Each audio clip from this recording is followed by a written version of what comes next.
mengondisikan hati kita sadar.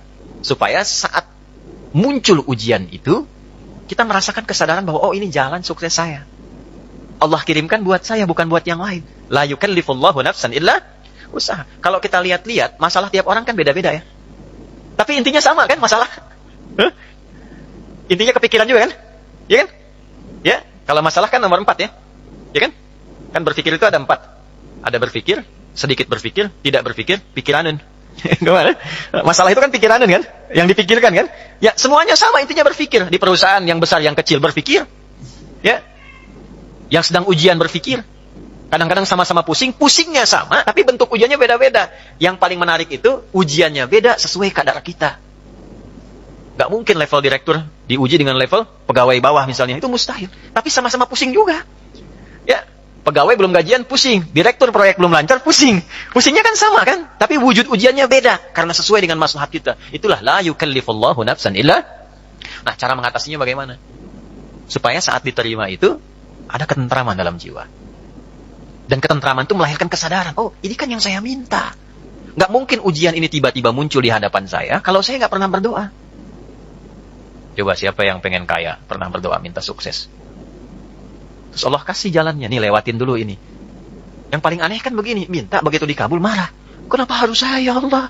Kan mana tadi dengan doa itu? Kan kamu yang minta tadi, kenapa ketika dikasih bilang, kenapa harus saya ya Allah? Ini kan aneh sebetulnya. Ya? Jelas ya? Nah, supaya menghadirkan suasana itu, solusinya apa? Itulah hadiah Isra Mi'raj. Makanya perjalanan Nabi sebelum Isra Mi'raj itu melalui persoalan-persoalan dulu. Supaya sadar hidup itu nggak ada yang lurus terus. Tidak ada yang nyaman terus. Ya, Nabi itu sebelum Isra Mi'raj itu apa peristiwanya? Diganggu di Mekah. Lalu berharap di Taif itu ada pelindung. Karena Taif itu, maaf, secara landscape itu apa ya? Gambaran kotanya itu lebih maju, ekonominya lebih maju, supaya diharapkan orangnya lebih berpendidikan. Jadi begitu datang ke situ disambutnya baik. Ternyata alih-alih baik, nyampe ke Taif, kalau di Mekah dilempar dengan kata-kata, dituduh, dicaci, dimaki. Ke Taif dilempar dengan batu. Nabi terluka. Anak angkat beliau terluka juga, Zaid. Istirahat, datang malaikat 2 turun. Ya Muhammad ya Rasulullah, kama qala, ya Rasulullah, mud yadaika ila sama, angkat tanganmu minta kepada Allah supaya kami ini diperkenankan mengangkat 2 bukit untuk menghimpit orang-orang yang telah melukaimu ini. Apa jawab Nabi? Perhatikan kalimatnya. La fa innahum qaumun la ya'lamun. Mohon jangan lakukan, karena mereka melakukan itu kepadaku karena belum tahu saja tentang aku. Bukan karena benci. Karena belum tahu. Kalau orang belum tahu dia apakan? Diberitahu, bukan dimarahi. Bukan dicaci. Jadi boleh jadi ada yang mencela itu karena belum tahu. Nah, kalau kita tidak merasa harus dicela, ya, dan tidak merasa celaan itu ada pada diri kita, kenapa mesti marah? Jelas ya? Maka apa yang terjadi? Perhatikan doanya. Atau kama qala, ilahi, ila man takiluni, a ila qaribin yu'dhini, am ila ba'idin yu'limuni, fa ana radin ma lam taghdab alayya, wala haula wala quwwata illa billah. Ya Allah, setelah aku bertugas di sini dan dilempari oleh orang-orang di sini, kemana lagi engkau akan perjalankan aku setelah ini? Apakah tempatnya masih dekat dan aku akan dilempari lagi?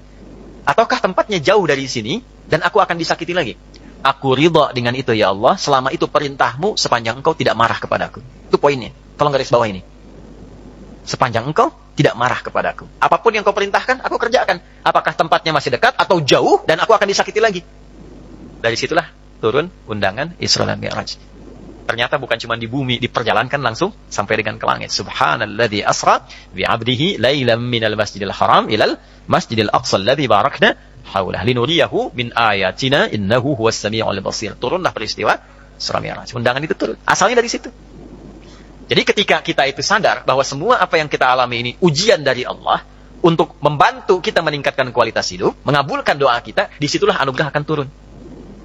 Tapi kalau kita banyak mengeluh, capek. Ya, ini saya kasih gambaran gini. Ibu tahu cacing nggak? Cacing tahu ya?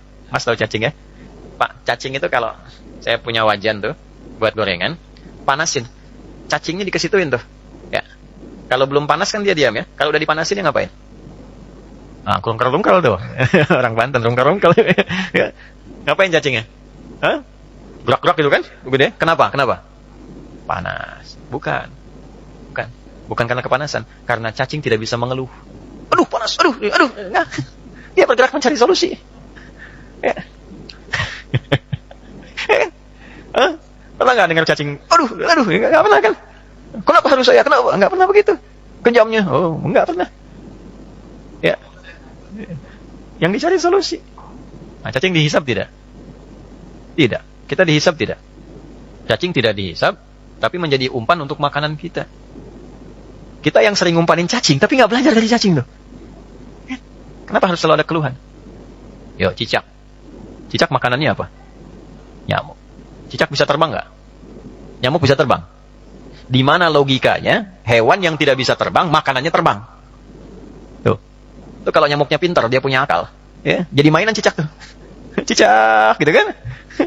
Ya, tapi lihat kuasa Allah tuh.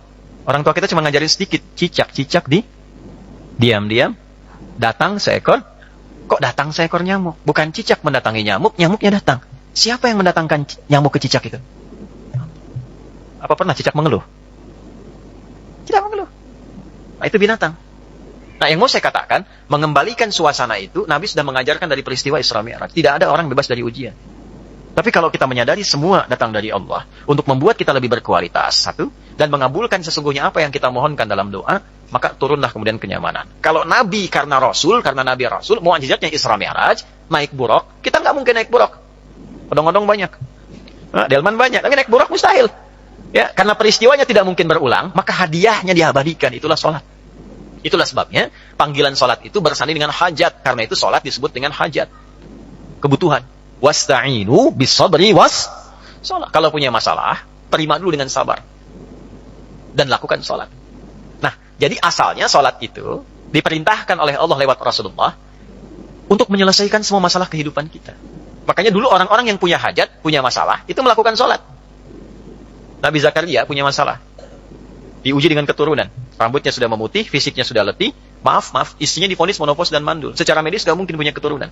Maka apa yang diperintahkan oleh Allah? Diilhamkan sholat. Di Quran surah 3, ayat 38-39. Ya, hunalika da'a Zakaria rabbah, qala rabbi habli min ladunka dzurriyyatan thayyibah, innaka sami'ud du'a. Fanadathul malaikatu wa huwa qa'imun yusalli fil mihrab. Annallaha yubashshiruka bi Yahya. Setelah manusia mengatakan enggak mungkin kau punya keturunan, beliau salat. Dalam salatnya beliau memohon, ya Allah, semua memvonis aku tidak akan mungkin punya keturunan. Maka aku menyebut namamu yang memberi tanpa punya batasan. Hab namanya. Dari Wahab. Ya Allah, saya minta darimu saja. Karena orang lain mengatakan enggak mungkin. Saya minta darimu yang tidak punya batasan. Engkau pasti mendengar doa saya. Kalau yang pada maha mendengar juga tidak terkabulkan, kepada siapa lagi saya mesti meminta? Maka langsung turun jawaban. Padahal beliau itu masih berdiri dalam salatnya. Belum selesai salatnya. Fanadatul malaikatu, turun malaikat, wa huwa qa'imun yusalli fil mihrab. Sedangkan beliau masih berdiri dalam salatnya. Turunlah berita disampaikan akan punya anak, namanya langsung dari Allah, Yahya. Nabi Musa salat. Musa itu salat. Quran surah 20, Thaha ayat 14. Innani anallahu la ilaha illa ana fa'budni wa aqimis salata li dzikri. Nabi Isa salat. Quran surah 19 ayat 31-33. Wa awsani bis salah. Allah memerintahkan padaku untuk salat. Nabi Ismail salat. Quran surah 19 ayat 55. Wa kana ya'muru ahlahu bis salah. Bahkan Nabi Ismail itu meminta semua keluarganya jangan tinggal salat, jangan tinggal salat. Itulah sebabnya kenapa salat itu menjadi yang paling pokok dalam hidup dan tidak ada alternatifnya sampai meninggal. Kenapa? Karena Allah menginginkan semua masalah kita selesai. Tuntas. Saat salat kita minta, rukuk, sujud, selesai masalahnya. Zakat itu wajib kalau ada kewajibannya berlaku. Sampai nisabnya, keluar zakatnya. Tapi kalau belum sampai batasnya, nggak ada kewajiban zakat. Puasa itu wajibnya kapan? Ramadan. Kalau tidak Ramadan, tidak wajib, kecuali nazar. Ya. Dan saat Ramadan pun kalau nggak mampu, masih bisa diganti. Kalau tidak qadha, fidyah. Haji wajib nggak? Kapan? Bagi yang mampu. Tapi sholat, semua berlaku, berdiri. Nggak bisa berdiri, nggak mampu, duduk. Waqu'uda. Nggak bisa duduk, berbaring. Nggak mampu berbaring, isyarat. Nggak mampu isyarat, berkedip. Dengan kedipan selama masih sadar. Nggak mampu berkedip, disolatkan. Kan sudah selesai. Ya. Ya, sampai titik akhir tuh. Ya, sampai titik. Kenapa? Karena Allah tidak menginginkan semua hambanya siapapun punya masalah yang tidak selesai. Duduk punya masalah, selesai. Berbaring punya masalah, selesai. Itu masalahnya. Dan tidak ada orang hidup yang tidak punya masalah. Ini subuh kan baru berapa menit tadi kita lewat? 30 menitan. Ada nggak yang nggak punya masalah sekarang? Nggak ada. Nanti subuh ke duhur, pasti punya masalah lagi. Kalau sholatnya benar, selesai. Itulah asalnya.